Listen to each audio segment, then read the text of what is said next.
사람들은 늘 말합니다. 노후에는 돈이 있어야 걱정이 없다. 저도 그 말만 믿고 평생을 살았습니다. 하지만 오늘 제가 들려드릴 이야기는 여러분의 노후 준비에 대한 생각을 완전히 바꿔놓을 것입니다. 지난주 제 옆집에 사시는 김할아버지를 만났습니다. 70대 중반이신 이분은 젊었을 때부터 성공한 사업가셨어요. 강남에 빌딩도 몇 채 가지고 계시고 은행 적금만 해도 수십억이 넘습니다. 제가 보기에는 정말 부러운 분이셨죠. 그런데 그날 할아버지의 모습은 달랐습니다. 평소와 다르게 어깨가 축 처져 있더라고요. 할아버지, 무슨 일이세요? 라고 여쭤봤는데 할아버지께서 하신 말씀이 저에게는 정말 충격이었습니다. 돈이 뭐 소용이야. 함께 밥 먹을 사람이 없는데. 할아버지는 매일 혼자 밥을 드신다고 하셨어요. 아무리 비싼 음식을 시켜도 아무리 좋은 식당에 가도 혼자 먹는 밥은 맛이 없다고 하시더라고요. 돈이 많아서 뭐든 할 수 있지만 정작 함께 나눌 사람이 없으니 모든 게 의미가 없다는 겁니다. 이 이야기를 듣고 저는 깨달았습니다. 우리가 지금까지 노후 준비라고 하면서 오직 돈만 생각해왔다는 것을요. 연금이 얼마나 될지, 적금을 얼마나 넣을지, 부동산 투자를 어떻게 할지 그런 것들만 신경 써왔잖아요. 하지만 정작 중요한 건 따로 있었습니다. 하버드 대학교에서 80년 동안 진행한 세계에서 가장 긴 행복 연구가 있습니다. 1938년부터 시작해서 지금까지 계속되고 있는 이 연구에서 놀라운 결과가 나왔어요. 80년 동안 700명 이상의 사람들을 추적 관찰한 결과 노후에 행복한 사람들의 공통점은 돈에 많고 적음이 아니었습니다. 바로 좋은 인간관계였어요. 연구를 이끈 로버트 월딩거 박사는 이렇게 말했습니다. 좋은 관계가 우리를 행복하고 건강하게 만든다. 실제로 통계를 보면 더욱 놀랍습니다. 돈이 많지만 외로운 노인의 우울증 발병률 73%, 돈이 적어도 친구가 많은 노인의 우울증 발병률 23%, 이 차이가 무려 50%포인트입니다. 김할아버지도 바로 이런 케이스였던 거죠. 물질적으로는 풍요롭지만 정신적으로는 극도로 빈곤한 상태였던 것입니다. 그럼 돈이 전혀 중요하지 않다는 말씀이세요? 물론 아닙니다. 기본적인 생활을 유지할 수 있는 돈은 필요해요. 하지만 문제는 우리가 기본적인 생활 수준을 너무 높게 잡고 있다는 것입니다. 진정한 노후 준비는 이렇게 해야 합니다. 첫째, 경제적 준비는 적당히. 월 생활비의 70% 수준만 확보하면 충분합니다. 과도한 돈 모으기에 청춘을 낭비하지 마세요. 둘째, 인간관계 준비는 철저히. 지금부터 친구들과의 관계를 깊게 만들어 가세요. 새로운 사람들과 만날 기회를 적극적으로 찾으세요. 저는 김할아버지의 이야기를 듣고 나서 제 인생을 돌아봤습니다. 지난 10년간 제가 한 일들을 생각해 보니 돈 버는 일에만 매몰되어 있었더라고요.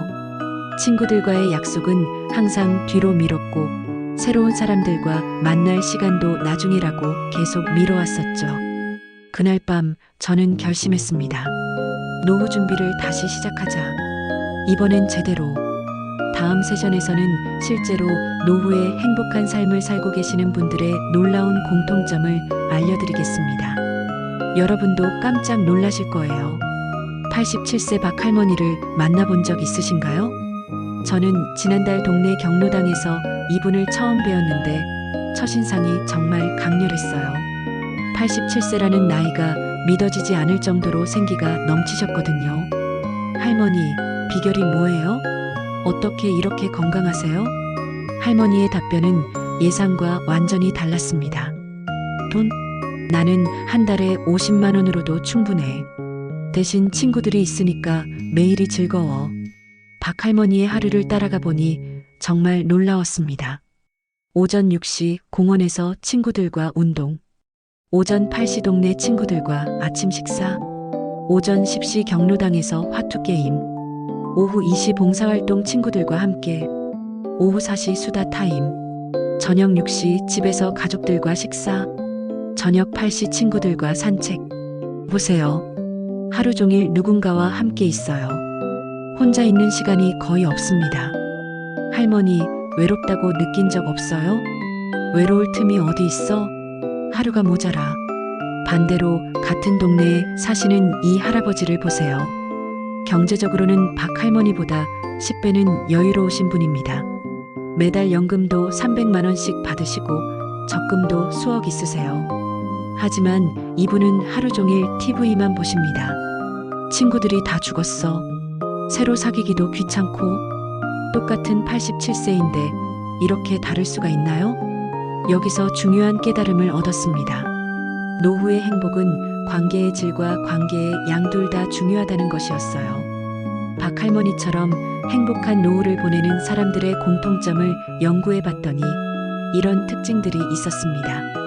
첫째, 다양한 층위의 친구들이 있다. 매일 만나는 동네 친구들, 일상의 동반자. 깊은 이야기를 나누는 오랜 친구들, 마음의 동반자. 새로운 자극을 주는 젊은 친구들, 성장의 동반자. 둘째, 정기적인 만남의 루틴이 있다. 매주 수요일 화투 모임, 매월 둘째 주 등산 모임, 매년 여행 계획. 셋째, 함께하는 목표가 있다. 동네 봉사활동, 공동체 텃밭 가꾸기, 전통문화 보존 활동. 그렇다면 지금부터 우리는 어떻게 준비해야 할까요? 20-30대라면 학교 동창들과의 관계 유지 이들은 평생 친구가 됩니다. 취미 모임 적극 참여, 공통 관심사는 관계의 기반. 멘토-멘티 관계 만들기 세대를 넘나드는 관계. 40-50대라면 직장 이외의 정체성 만들기 은퇴 후에도 지속될 관계. 지역사회 활동 참여, 이웃들과의 네트워크. 부부관계 재정비 가장 중요한 동반자. 60대 이상이라면 기존 관계들의 질 높이기 양보다 질이 중요해집니다. 새로운 관계에 열린 마음, 나이는 숫자일 뿐. 다음 세대에게 주는 관계 베풀며 얻는 기쁨. 박 할머니가 마지막에 해주신 말씀이 잊혀지지 않네요. 젊은 사람들아, 돈은 나중에라도 벌 수 있어. 하지만 진짜 친구는 하루아침에 만들어지지 않아. 지금부터 시작해야 해. 60세에 새로 친구를 만든다고요? 그게 가능해요? 이런 질문을 정말 많이 받습니다. 특히 내향적인 성격이신 분들은 더욱 걱정이 많으시죠. 오늘은 실제로 60세에 완전히 새로운 인생을 시작하신 김아저 씨의 이야기를 들려드리겠습니다. 김아저 씨는 30년간 회사만 다니셨어요. 전형적인 워커홀릭이었죠. 회사 동료들과는 친하셨지만 그것도 업무 관련된 대화가 대부분이었고요. 60세에 정년퇴임을 하고 나서 갑자기 깨달았다고 해요. 아, 나는 진짜 친구가 한 명도 없구나. 첫 1년은 정말 우울하셨다고 합니다. 아내도 아직 일하고 있고 자식들도 바쁘고 혼자 있는 시간이 너무 길었어요. 그런데 지금의 김 아저씨는 완전히 다른 사람입니다. 매일이 즐겁다고 하세요. 1단계 마음의 문 열기. 김 아저씨가 가장 먼저 한 일은 거부감 버리기였습니다. 처음엔 정말 부끄러웠어요.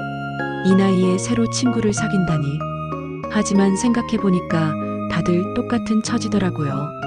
많은 사람들이 노후에 외롭다고 느끼지만 정작 먼저 다가가기는 어려워해요. 하지만 누군가 먼저 손을 내밀면 대부분 반갑게 받아들입니다. 2단계 공통 관심사 찾기. 김 아저씨는 평생 취미가 없었다고 하셨어요. 그래서 처음엔 뭘 해야 할지 막막했다고 합니다. 그러던 중 동네 도서관에서 초보자를 위한 사진교실 포스터를 보게 되었어요.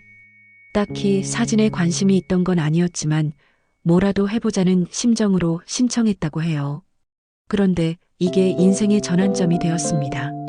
사진교실에 가보니까 저랑 비슷한 또래분들이 많더라고요. 다들 처음 배우는 거라 어색하긴 마찬가지였어요. 그런데 함께 배우다 보니까 자연스럽게 친해졌어요. 3단계 작은 모임 만들기. 사진교실이 끝나고 나서 김 아저씨는 용기를 냈습니다. 우리끼리 한 달에 한 번씩 사진 찍으러 가는 모임 어때요? 처음엔 4명으로 시작했는데 지금은 12명이 되었다고 해요. 매월 셋째 주 토요일마다 만나서 사진 찍으러 다니는 모임입니다. 4단계 관계 깊이 만들기. 단순히 취미 활동만 함께하는 게 아니라 점점 개인적인 이야기도 나누게 되었다고 해요. 처음엔 그냥 사진 잘 나왔네요. 이런 얘기만 했는데 몇 달 지나니까 서로 가족 얘기, 건강 얘기, 고민 얘기까지 하게 되더라고요. 지금은 누가 아프면 병문안도 가고 좋은 일 있으면 축하 모임도 하는 진짜 친구 사이가 되었습니다. 5단계 네트워크 확장하기. 사진 모임에서 만난 친구들을 통해 또 다른 친구들을 만나게 되었어요. 누군가의 형, 동생, 이웃. 이렇게 해서 친구의 친구, 친구의 친구의 친구까지 네트워크가 확장되었습니다. 지금 김 아저씨는 이런 모임들에 참여하고 있어요. 사진 모임 월 1회, 등산 모임 주 1회, 독서 모임 월 2회, 봉사활동 월 1회, 동네 어르신들 점심 모임 주 2회, 실패 사례에서 배우는 교훈. 물론 모든 시도가 성공한 건 아니었어요. 김 아저씨도 몇 번 실패를 경험했다고 합니다. 바둑교실에 갔는데 거기 계신 분들은 이미 실력이 너무 좋으셔서 저 같은 초보자는 끼기 어려웠어요. 테니스 동호회도 마찬가지였고요. 여기서 얻은 교훈. 처음 시작하는 사람들끼리 모이는 것이 좋다. 실력보다는 함께 배워가는 과정을 즐기는 모임을 찾는다. 몇 번 실패해도 포기하지 않는다. 성공을 위한 구체적인 팁. 첫 만남에서 부담 주지 않기. 개인적인 질문은 피하세요. 공통 관심사에 대해서만 대화하세요. 연락처 교환은 자연스럽게 이루어지도록 하세요. 꾸준함이 핵심. 한두 번 만나고 친해지지 않는다고 포기하지 마세요. 최소 6개월은 꾸준히 참여해보세요. 나이 들어서의 우정은 천천히 익어갑니다. 먼저 베풀기. 맛있는 간식을 가져가세요. 유용한 정보를 공유하세요. 도움이 필요한 분이 있으면 적극적으로 도와주세요. 김 아저씨의 현재 모습은 정말 밝고 활기차요. 2년 전에 우울했던 모습과는 완전히 다른 사람이 되셨어요. 이제는 하루 24시간이 모자라요. 친구들과 만날 약속들이 너무 많아서. 저는 원래 내성적이에요. 사람 만나는 것도 어려워하고. 그런 사람도 정말 가능할까요? 이런 분들을 위해 준비한 특별한 로드맵이 있습니다. 실제로 평생 내향적이었던 이 할머니의 이야기부터 들어보세요. 조용한 할머니의 놀라운 변신. 최 할머니 73세는 평생 집에만 계셨어요. 남편분이 사업을 하셔서 경제적으로는 여유가 있었지만 성격이 워낙 조용하셔서 이웃들과도 별로 어울리지 않으셨거든요. 그런데 남편분이 돌아가시고 나서 갑자기 혼자가 되었어요. 자녀들은 모두 멀리 살고 있고 하루 종일 말 한마디 안 하는 날이 많아졌다고 해요. 이러다가 치매 올 것 같아서 무서웠어요. 그래서 용기를 내어 시작한 게 바로 1일 1인사였습니다. 1단계 1일 1인사로 시작하기. 가장 쉬운 것부터 시작했어요. 매일 한 명씩만 인사하기. 1주차 엘리베이터에서 만나는 이웃에게 안녕하세요 한마디. 2주차 동네 마트 직원분께 수고하세요 한마디. 3주차 공원에서 만나는 분께 날씨 좋네요 한마디. 이렇게 아주 작은 것부터 시작했어요. 처음엔 정말 어색했어요. 심장이 두근두근하기도 하고. 하지만 사람들이 다 친절하게 대답해 주시더라고요. 2단계 관찰자에서 참여자로. 한 달 정도 지나니까 인사하는 게 자연스러워졌다고 해요. 그때부터 다음 단계로 넘어갔습니다. 동네 공원에서 매일 아침 운동하는 할머니들을 관찰했어요. 멀리서 지켜만 봤는데 다들 재밌게 운동하시는 것 같더라고요. 한 달 동안 매일 지켜보다가 용기를 냈어요. 저도 함께 해도 될까요? 라고. 놀랍게도 할머니들이 너무 반갑게 맞아주셨다고 해요. 아, 맨날 보기만 하시더니 드디어 오셨네요. 어서 와세요. 3단계 듣기 전문가 되기. 내향적인 사람의 장점은 경청을 잘한다는 것입니다. 최 할머니도 이 장점을 적극 활용했어요. 말을 많이 하려고 억지로 노력하는 대신 다른 사람들의 이야기를 잘 들어주는 사람이 되었어요. 저는 말이 별로 없어도 다른 분들 얘기를 잘 들어드리니까 오히려 사람들이 더 좋아하시더라고요. 듣기 전문가가 되는 법. 상대방의 눈을 보며 듣기. 아, 그러셨구나. 정말요? 같은 공감 표현하기. 그럼 어떻게 되셨어요? 같은 질문으로 대화 이어가기. 4단계 소그룹에서 시작하기. 큰 모임은 부담스럽지만 3-4명 정도의 작은 모임은 괜찮더라고 해요. 공원에서 만난 할머니들 중에서 가장 친해진 두 분과 함께 작은 모임을 만들었어요. 처음엔 우리끼리 가끔 차 한잔하면 어때요? 이 정도였는데 지금은 정말 소중한 친구들이 되었어요. 5단계 자신만의 속도 찾기. 내향적인 사람들에게 가장 중요한 건 무리하지 않는 것입니다. 다른 분들은 매일 만나서 수다 떠는 걸 좋아하시는데 저는 일주일에 2-3번이면 충분해요. 그것도 오래 있지 말고 1-2시간 정도만. 자신에게 맞는 적절한 사회적 활동량을 찾는 게 중요합니다. 내향적인 사람을 위한 구체적인 전략. 온라인에서 오프라인으로. 동네 카페나 도서관 인터넷 게시판 활용.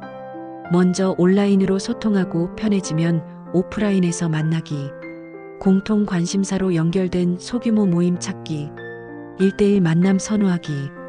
큰 모임보다는 1대1 만남이 편하다면 그렇게 하세요. 커피 한잔 하실래요? 같은 부담 없는 제안하기. 산책하며 대화하기. 얼굴 마주보는 부담감 덜어짐. 자신의 강점 활용하기. 손재주가 있다면 공예 모임, 요리 모임. 책을 좋아한다면 독서 모임, 도서관 봉사. 식물을 좋아한다면 텃밭 가꾸기, 원예 동호회. 실패해도 괜찮다는 마음가짐. 최할머니도 몇 번 실패를 경험했어요. 합창단에 들어갔는데 너무 시끄럽고 사람도 많아서 적응을 못했어요. 한 달 만에 그만뒀죠. 그런데 그것도 경험이에요. 나한테 뭐가 맞는지 알게 되잖아요. 현재의 최할머니. 지금 최할머니에게는 이런 사람들이 있어요. 매일 아침 운동하는 공원 친구들 5명. 일주일에 한 번 만나는 가까운 친구들 3명. 한 달에 한 번 만나는 독서 모임 7명. 가끔 연락하며 안부 묻는 이웃들 10명 정도. 예전에는 하루 종일 말 한마디 안 하는 날이 많았는데 지금은 매일 누군가와 이야기해요. 많이 하지는 않지만 꼭 필요한 만큼은 해요. 내향적인 분들을 위한 로드맵 정리. 1개월 차 1일 1인사 습관 만들기. 2개월 차 관찰하며 참여할 모임 찾기. 3개월 차 용기 내어 첫 참여하기. 4개월 차 듣기 전문가로 자리 잡기. 5개월 차 소그룹 관계 집중 발전시키기. 6개월 차 자신만의 사회적 리듬 찾기. 마지막 세션에서는 이 모든 것들을 종합해서 지금까지 4세션에 걸쳐 우리는 놀라운 진실을 발견했습니다. 노후의 행복은 통장 잔고가 아니라 전화번호부에 있다는 것을요. 이제 마지막 세션입니다. 오늘은 여러분이 바로 실행할 수 있는 구체적인 액션 플랜을 드리겠습니다. 나이별 맞춤 전략. 여러분의 현재 나이에 따라 전략이 달라져야 합니다. 20-30대 관계의 씨앗 심기. 이 시기에는 평생 친구의 기반을 만드는 시기입니다. 실행 계획. 매달 1명씩 새로운 사람과 깊은 대화 나누기. 대학 동창회, 동호회 적극 참여하기. 멘토 1명, 멘티 1명 만들기. SNS로만 연결된 친구들과 오프라인에서 만나기. 20대에 사귄 친구가 70대까지 간다는 말이 있습니다.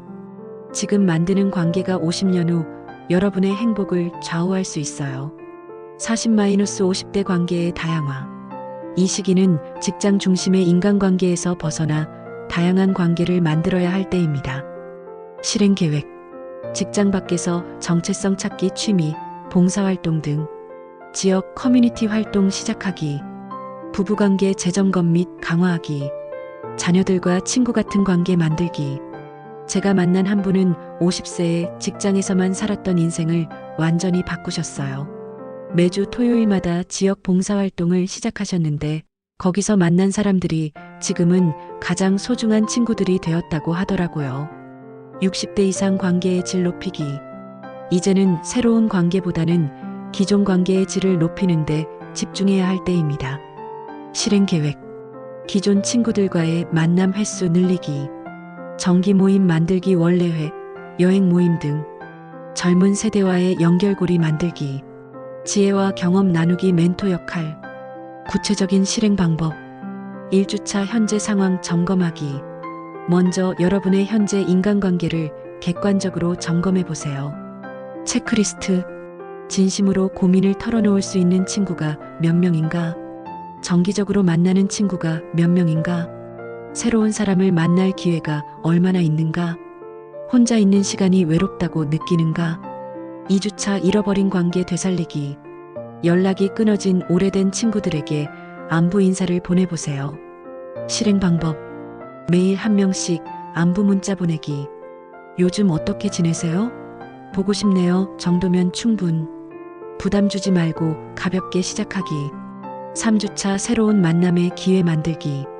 지역 커뮤니티 센터, 문화센터 프로그램을 찾아보세요. 추천 활동. 요리 교실, 운동 클래스, 독서 모임, 영화 감상 모임, 봉사 활동, 동호회 활동, 종교 모임, 철학 카페. 4주차 정기 모임 제안하기. 친해진 사람들과 정기적으로 만날 수 있는 모임을 제안해 보세요. 성공하는 모임의 조건. 부담 없는 시간 1-2 시간. 적당한 빈도 월 1-2회. 명확한 목적 취미, 운동, 수다 등. 소규모 인원 4-8명. 돈 vs 관계, 균형 잡기. 그렇다면 경제적 준비는 아예 안 해도 되는 걸까요? 물론 아닙니다. 적정선 찾기. 하버드 연구에 따르면 월 생활비의 70% 정도만 확보되어도 행복도에는 큰 차이가 없다고 합니다. 예를 들어 현재 월 300만 원으로 생활한다면 노후에 210만 원 정도면 충분. 나머지 에너지는 관계 만들기에 투자. 시간 배분의 새로운 기준. 기존 경제적 준비 80%, 관계 준비 20%. 제한 경제적 준비 40%, 관계 준비 60%. 실제 성공 사례들. 사례 1, 김부부 65세, 67세. 경제적 준비 적당함 월 200만 원 연금. 관계적 준비 충실함 15년간 부부 산악회 활동. 현재 매일이 즐겁다. 등산 친구들이 가족 같다. 사례 2박 할머니 72세. 경제적 준비 부족함 월 80만 원 기초연금. 관계적 준비 풍부함 동네 봉사활동 20년. 현재 돈은 없어도 외롭지 않다. 도움받을 곳이 많다. 사례 3위 할아버지 78세. 경제적 준비 풍부함 월 500만 원 연금. 관계적 준비 부족함 은퇴 후 집에만 있음. 현재 돈은 많지만 쓸 곳이 없다. 함께할 사람이 없다. 마지막 메시지. 오늘부터 시작하세요. 여러분 기억하세요. 친구는 하루아침에 만들어지지 않습니다. 진짜 우정은 시간이 필요합니다. 하지만 첫걸음은 오늘 내디딜 수 있습니다. 오늘 당장 할 수 있는 3가지. 연락 안 한 지 오래된 친구에게 안부 문자 보내기. 동네 커뮤니티 센터 프로그램 찾아보기. 가족들과 깊은 대화 나누기. 30일 챌린지. 1-10일 매일 한 명씩 안부 인사하기. 10일-20일 새로운 모임 하나 찾아 참여하기. 20일-30일 만난 사람들과 지속적 관계 만들기. 1년 후에 여러분을 상상해 보세요. 통장 잔고는 조금 적을지 모릅니다. 하지만 전화번호부는 훨씬 풍성해질 것입니다. 매주 만날 친구들이 있고, 고민을 나눌 사람들이 있고, 함께 웃을 사람들이 있는 그런 노후를 준비하는 것이야말로 진짜 노후 준비입니다. 75세 할머니의 마지막 조언. 제가 인터뷰한 한 할머니께서 해주신 말씀으로 마무리하겠습니다. 젊은 사람들아, 돈도 중요하지만 사람이 더 중요해. 돈은 혼자서도 모을 수 있지만 진짜 친구는 혼자서는 만들 수 없어. 그리고 돈은 죽으면 끝이지만 사람들과의 추억은 마지막까지 남아있어. 여러분의 행복한 노후를 진심으로 응원합니다. 오늘부터 시작하세요. 지금 바로요.